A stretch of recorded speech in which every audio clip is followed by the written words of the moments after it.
the way we approach this disease. We call it the game changer. And there are three reasons why this is very important, this study what we are presenting. First is there was Bhardwaj, who is senior principal scientist at CCMB. Archana is here. She can take up questions later. Dr. Karthik Bhardwaj is the principal clinical genetist, and he is also with CCMB for some time as part of the study. And finally, Divya Tej is a scientist from CCMB, also is here this afternoon. From the Institute of Life Sciences, which is in the University of Hyderabad, supported by Reddy Lab, is Dr. Kishore Parsa. He is a senior principal research scientist at the Institute of Life Sciences. So you can see there were three major institutions and all academic institutions that are involved in this study.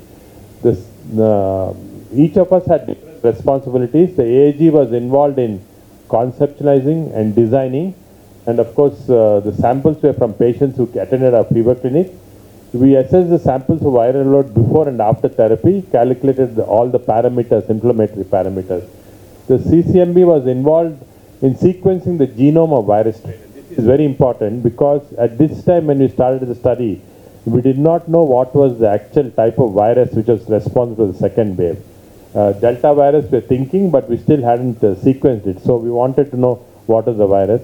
And the other important thing which was done by the Institute of Life Sciences was that they actually tested for the neutralizing activity of this monoclonal cocktail in vitro, that is outside the body, whether it's neutralizing or not.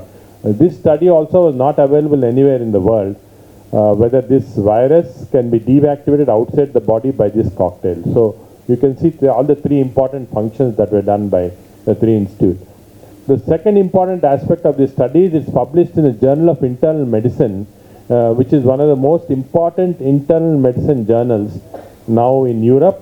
Like you have New England Journal and JAMA, which are coming from, we have JIM, which is coming from Karolinska Institute, which actually gives the Nobel Prize in Sweden. It's peer-reviewed, published both online and print version. It has a very high impact factor. And that's the reason why, in fact, when the study was accepted for publication, the journal told us that unless it comes online, they give us permission. There was an embargo on giving this information to the press. And that's the reason why yesterday only it was published online, and today we are coming to the press. And they'll have their individual press conference in Europe also, where the study will be publicized. So this is the third important aspect of this study. Is I think it's the first time ever we demonstrated the usefulness of this cocktail in patients with Delta virus infection. There were two other studies which were published from US, but those studies were in the old Wuhan virus, the past strain B1 virus as we call it. There was no study on the Delta virus, and this is the first study on Delta virus that is being published, which has got an impact because now you know in United States it's taken over completely by Delta virus, and there is no data what they should do there. And now we have evidence that this monoclonal antibody cocktail can neutralize this virus completely. So just to give you a little background, patients with COVID is now divided into different stages. Many of them are asymptomatic, nothing should be done. Some of them have mild disease, which is in terms of they have some fever, a little cough and so on. Some of them then go into moderate disease, which is 8%, which has got in addition some lowering of oxygen saturation. Up to that stage it's okay. Majority will recover, only 1% will have mortality. But beyond that stage, those who go into severe disease, who develop severe lung infection or go into critical stage where they're in ICU with ventilators, there the mortality is extremely high, almost 50% of them die. So the main goal in treatment of COVID is to prevent this mild, moderate disease proceeding to severe or critical disease. This is the main goal. Because if you can keep the disease mild, moderate, it is just like common cough or cold. There is no difference because the disease just comes and goes off. So this is the most important thing. Earlier on we are using remdesivir for moderate and severe disease, but now with this monoclonal therapy we can actually use it in mild and moderate stage and disease progression is completely stopped. So again, this is what happened about the Delta virus. So in our country, what happened is the whole disease was under control till sometime middle of April or middle of March. Late March and April of this year, we had a huge high, sudden spike in the disease. And this is because you can see here the blue line, the blue bar is all the Delta virus. So the Delta virus took over at that particular stage, and the Delta virus was more infective. It was causing more deaths, more ICU patients, more severe patients. And you know what happened, how the whole country was paralyzed in April, May and June to some extent by this disease. So again, at this time, the CCMB started doing genomic sequence of the virus to see what was the type of virus, whether it's the original virus which came from Wuhan or whether it's a Delta virus. And we'll ask Dr. Karthik to comment on this a little later. But again, that point of time, we didn't have much treatment, and monoclonal antibodies were just being introduced. Now, what are monoclonal antibodies? These antibodies are obtained from a single clone. That's why they are called monoclonal. And they target a single site on the virus. That's why they are called monoclonal.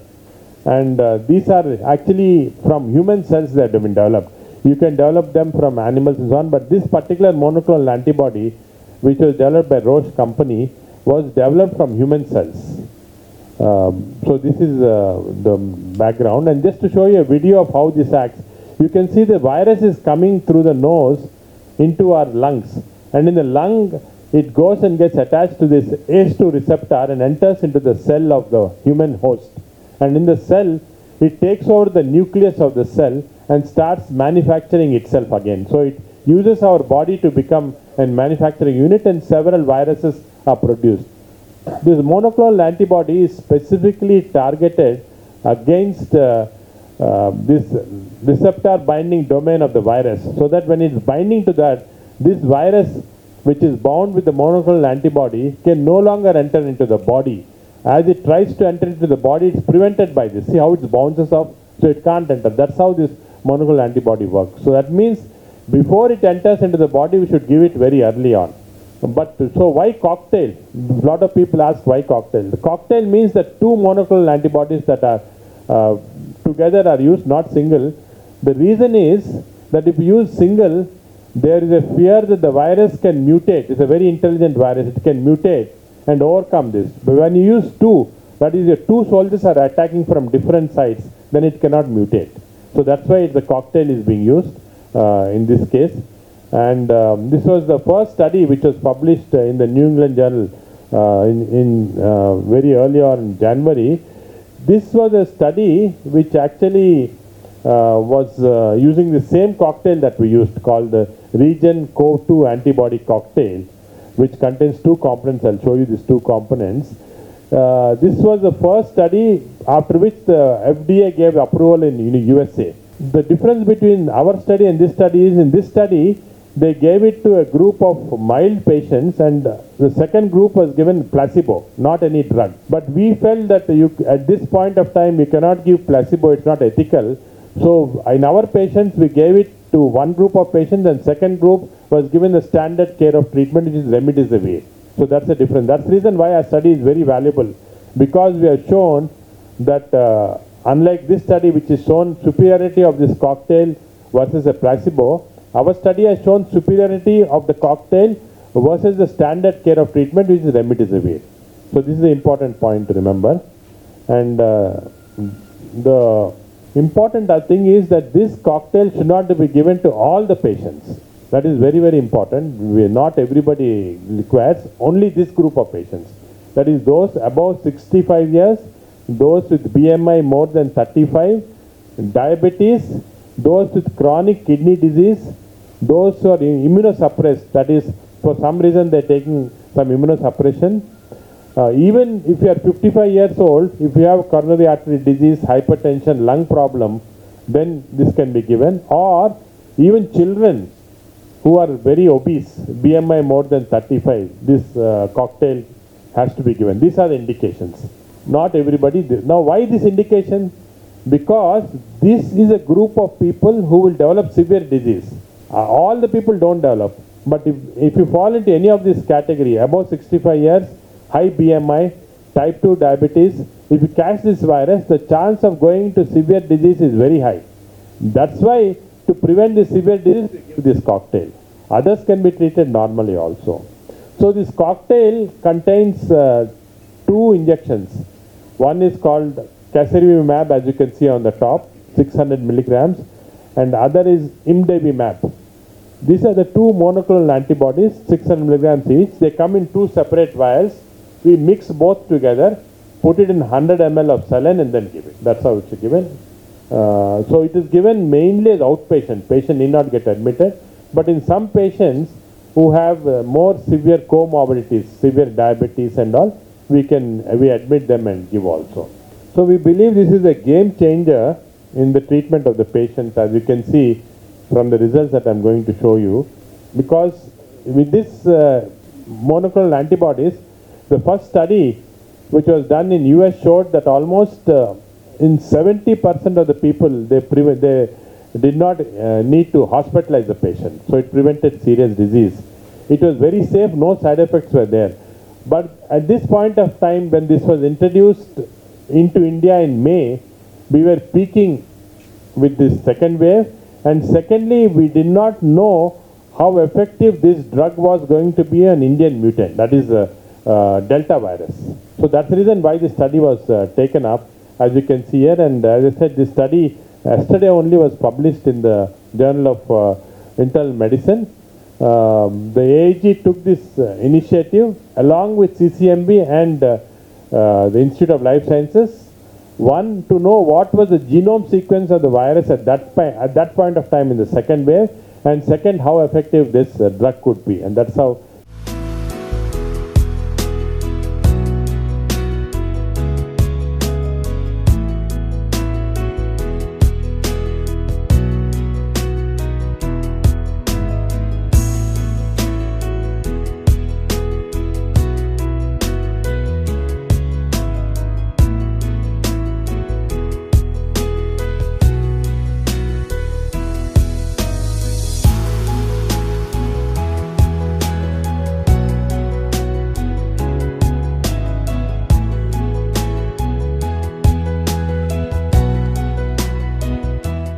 So this is the first study in the world on efficacy of this monoclonal antibody cocktail in patients with Delta virus, and the first time it has been compared to the standard of care treatment.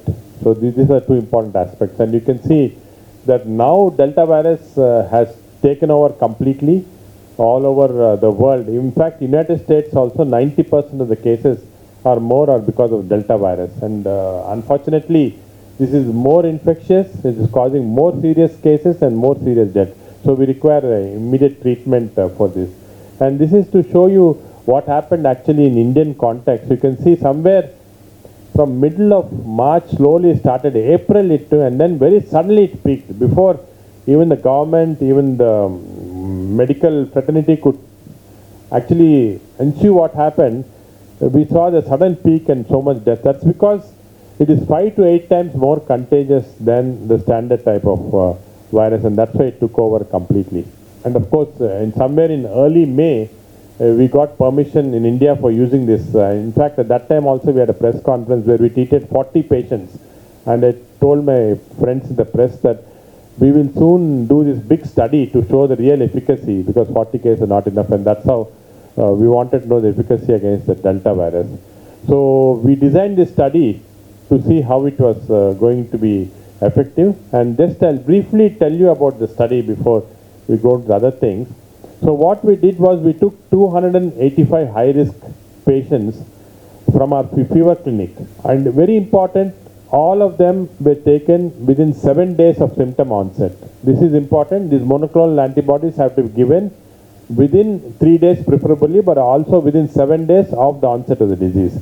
All the patients were RT-PCR patients, and they divided into positive patients, and they divided into two groups.